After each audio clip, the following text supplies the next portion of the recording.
So, tonight we're going to be taking a look at a new artist again. Well, that's kind of how it's been. We've been taking a look at new artists all the time, but we're going to take a look at another new artist that I really wish I'd gotten to around sooner and just got done listening to this album earlier. It is fucking amazing.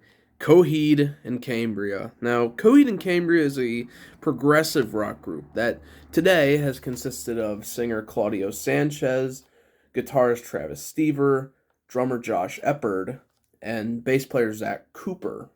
Well, that's the new group. Now, it's mostly a progressive rock group from Nyack, New York.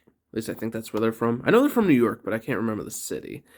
With some heavy metal elements. Now, originally it formed in 95, March 95, after the split between Sanchez and Stever's original group known as Toxic Parents. They got a drummer named, I think it was Nate Kelly, I believe. Yeah, Nate Kelly. And John Carleo, who was only in the group for a short time. In fact, Beautiful Losers, which was the name of the group originally, wasn't around very long. They ended up leaving. It ended up breaking up due to gas money. That's what I've heard. Stever left the group, and the trio would go on to form Sabude, which is an African tribe chant meaning naked prey, as part of the 1965 film Naked Prey. Now, John Carleo wasn't in the group for long. He got replaced real early on, and Sabude made a few albums, and I've already forgotten the original bass player name, but he is on this album. I'll mention his name.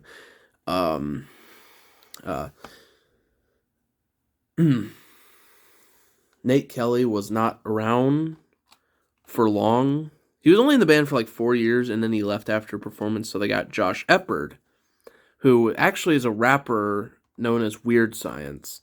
That's Weird Science with 2 E's this time. Now the band name is actually, well, before they became this name, they released an EP known as Coheed and Cambria EP. And then the band later became known as Coheed and Cambria, which, by the way, is actually the name of 2 characters from Claudio Sanchez's sci-fi series known as the Amori Wars, which is what almost every album the band has released is based off of, or the concepts for them are based off of, with the exception of The Color Before the Sun, which is the only non-conceptual album. But this is the 3rd studio album, Good Apollo, I'm Burning Star 4, Volume 1, From Fear Through the Eyes of Madness. Now, I think in the title I just have From Fear Through the Eyes of Madness because I don't think I'm going to be putting that entire title in there. It's the 3rd in the Amori Wars series, but I'm not too familiar with that.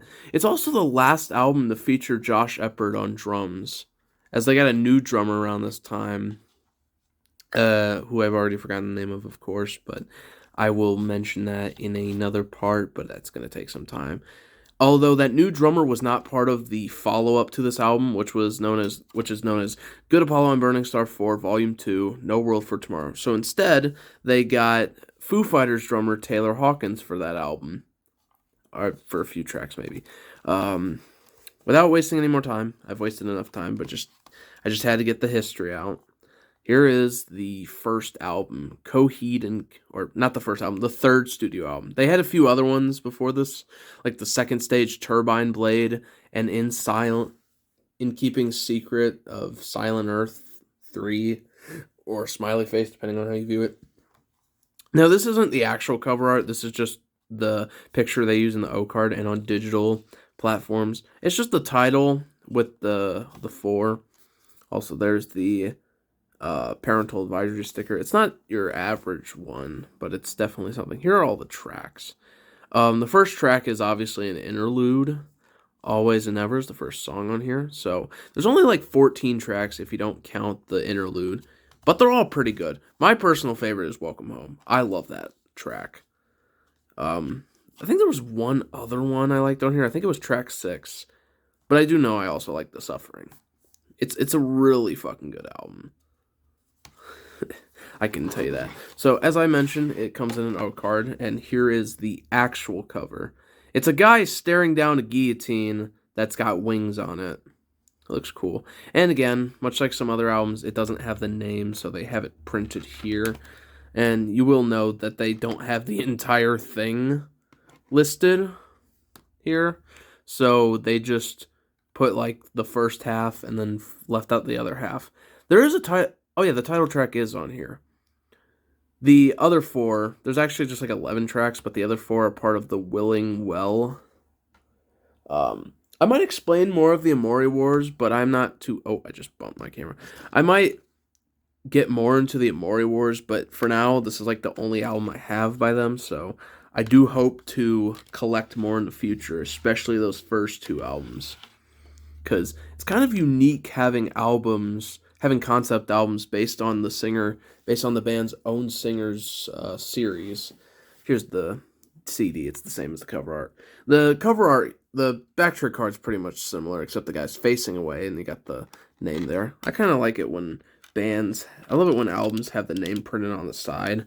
It just makes it look more cool to me. Here's the back. Michael Todd, that's his name. Michael Todd. This was not his last album. I think his last album was the one in 2010, which I do tend to forget these things. There's some pretty cool art in here. I love looking at the art and such. And you can see the first track doesn't have lyrics because it's an interlude. It's a pretty good interlude.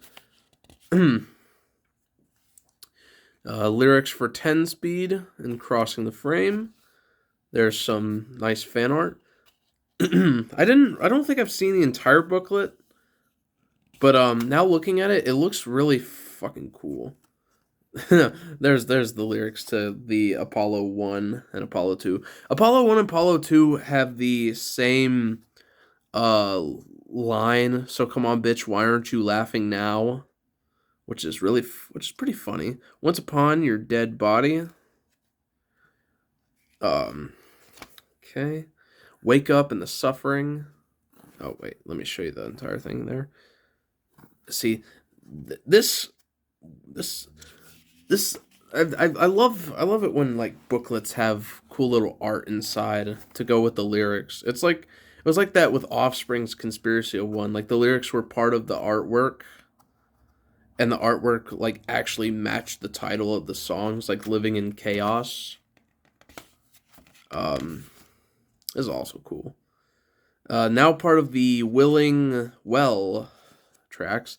Feel for the Feeding End, From Fear Through the Eyes of Madness, which I think personally are a lot longer than the actual tracks. Apollo 2, The Telling Truth, and The Final Cut.